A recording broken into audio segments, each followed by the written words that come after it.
Hi friends, మన shop పేరు Kona collections మధుర YouTube channel అండి. మౌలి అమావాస్య సందర్భంగా మహాకుంభమేళకి 144 సంవత్సరాలు వచ్చే ఈ కార్యక్రమానికి మేము వెళ్ళామండి. అదేవిధంగా అక్కడ నుంచి అయోధ్య, వారణాసి వెళ్ళొచ్చాము. కానీ అక్కడ జనాభా విపరీతంగా ఉన్నారు. మేము వెళ్ళిన రోజు విపరీతమైన జనాభా వల్ల చాలా ట్రాఫిక్లో ఇబ్బందులు జరిగాయి. కానీ ఇబ్బందులను కూడా అధిగమించవచ్చు.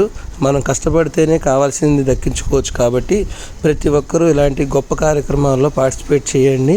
అదేవిధంగా మన సంస్కృతిని, సాంప్రదాయాన్ని పెద్దలకు చేసే కార్యక్రమాల వల్ల మన కుటుంబ సభ్యులు అందరూ కూడా ఆయురారోగ్యాలతో ఉంటారని భావిస్తున్నాను. అదేవిధంగా ఇబ్బందులు లేకుండా ఎక్కడా ఎవరు ఎదగలేదండి. ఇబ్బంది పడితేనే సుఖపడతాం. కాబట్టి అందరూ కూడా అవకాశం ఉన్నవారు ఈ మహాశివరాత్రి లోపు దర్శించుకొని రండి. చాలా బాగుంది, ఎటువంటి ఇబ్బంది లేదు. కాకపోతే అక్కడ ఫుడ్ తెలుగువారికి నచ్చదు కాబట్టి కొంచెం ఫుడ్ అధికంగా తీసుకుని వెళ్ళవలసిందిగా కోరుచున్నాను. దీనిపైన ఒకసారి దృష్టి పెట్టండి. ఫుడ్ మాత్రం తప్పనిసరిగా మీకు అవకాశం ఉన్నది ఎక్కువగా తీసుకెళ్ళండి. సాధువులకు, సన్యాసులకు వస్త్రాలు దానం చేయండి, డబ్బులు దానం చేయవద్దు. ధన్యవాదాలు.